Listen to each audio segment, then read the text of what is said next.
2025 വിട പറയുന്ന സമയത്ത് മലയാളികൾ ഏറ്റവും വലിയ നഷ്ടമായി കരുതാൻ പോകുന്നത് നടൻ ശ്രീനിവാസിൻ്റെ വേർപാടാകും. രോഗശയ്യയിലായിരുന്നെങ്കിലും ഒന്നിനെയും കൂസാത്ത പ്രകൃതക്കാരനായതുകൊണ്ട് തന്നെ തങ്ങൾക്ക് ഏറെ പ്രിയപ്പെട്ട കലാകാരൻ അവയെല്ലാം അതിജീവിച്ച് തിരികെ വരുമെന്ന പ്രതീക്ഷ ഓരോ സിനിമാ പ്രേമികൾക്കും ഉണ്ടായിരുന്നു. നല്ല നടൻ, നല്ല തിരക്കഥാകൃത്ത്, നല്ല സംവിധായകൻ, അതിനുമപ്പുറം നല്ലൊരു വ്യക്തിത്വം കൂടിയായിരുന്നു മലയാളികളുടെ സ്വന്തം ശ്രീനി. നായക സങ്കല്പങ്ങളെ തന്നെ മാറ്റിമറിച്ച പച്ചയായ നടൻ. അദ്ദേഹത്തിൻ്റെ എഴുത്തിനെ പ്രണയിക്കുന്നവരാണ് ഏറെയും.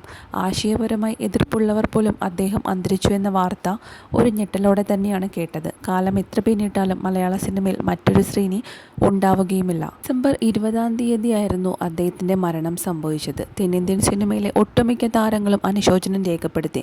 നടൻ സൂര്യ, പാർത്ഥിപൻ തുടങ്ങിയവർ സമയം കണ്ടെത്തി കണ്ടനാട്ടെ വസതിയിലെത്തി അനുശോചനം അറിയിക്കുകയും ചെയ്തു. ശ്രീനിക്കരികിലേക്ക് ആദ്യം ഓടിയെത്തിയവർ അദ്ദേഹത്തിന് എന്നും പ്രിയപ്പെട്ടവരായ മോഹൻലാലും മമ്മൂട്ടിയുമായിരുന്നു. ഏറെ നേരം പ്രിയ സുഹൃത്തിന് അരികിലിരുന്നു. പുതുതലമുറയിലെ താരങ്ങളായ നസ്ലിനും നിഖിലയും ശ്രീനാഥ് ബാസിയും മുതൽ മുതിർന്ന ചലച്ചിത്ര പ്രവർത്തകർ വരെയും ശ്രീനിവാസിനെ അവസാനമായി കാണാൻ എത്തിയിരുന്നു. പക്ഷേ നടി മഞ്ജു വാര്യരുടെ സാന്നിധ്യം എവിടെയും ഉണ്ടായിരുന്നില്ല. ഒരുപാട് സിനിമകളിലൊന്നും ഇല്ലെങ്കിലും ഇരട്ടക്കുട്ടികളുടെ അച്ഛൻ എന്ന സിനിമയിൽ ഇരുവരും ഒരുമിച്ച് അഭിനയിച്ചിട്ടുണ്ട്. മാത്രമല്ല ധ്യാൻ ശ്രീനിവാസനുമായിട്ടും നല്ലൊരു സൗഹൃദം മഞ്ജു കാത്തു സൂക്ഷിക്കുന്നുണ്ട്. 4 വർഷം മുമ്പ് കണ്ടനാട്ടെ ശ്രീനിയുടെ വീട്ടിൽ മഞ്ജു എത്തിയിരുന്നു. അന്ന് ധ്യാൻ തയ്യാറാക്കിയ ബിരിയാണി ശ്രീനിവാസനും കുടുംബത്തോടൊപ്പം കഴിച്ച് ആസ്വദിക്കുന്ന ചിത്രങ്ങൾ അനിൽ ബാബു സംവിധാനം ചെയ്ത 9mm മഞ്ജു വാര്യരും ധ്യാൻ ശ്രീനിവാസനും ഒന്നിച്ച് അഭിനയിച്ചിരുന്നു. അവിടെ മുതലാണ് ഇരുവരും തമ്മിൽ ശക്തമായ സൗഹൃദം തുടങ്ങിയത്.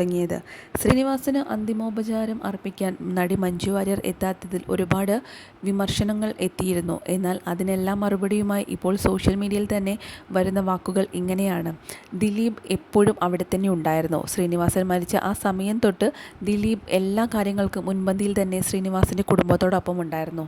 ദിലീപുള്ള സ്ഥലങ്ങളിൽ പലപ്പോഴും മഞ്ജു മാറിപ്പോവുകയാണ് ചെയ്യാറുള്ളത്.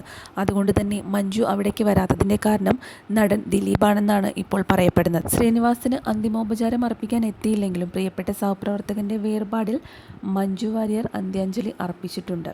പൊതുവെ മലയാളത്തിലെ സീനിയർ അഭിനേതാക്കളുടെയോ സിനിമാ പ്രവർത്തകരുടെയോ സംസ്കാര ചടങ്ങുകളിൽ മഞ്ജുവിൻ്റെ സാന്നിധ്യം ഉണ്ടായി കാണാറില്ല.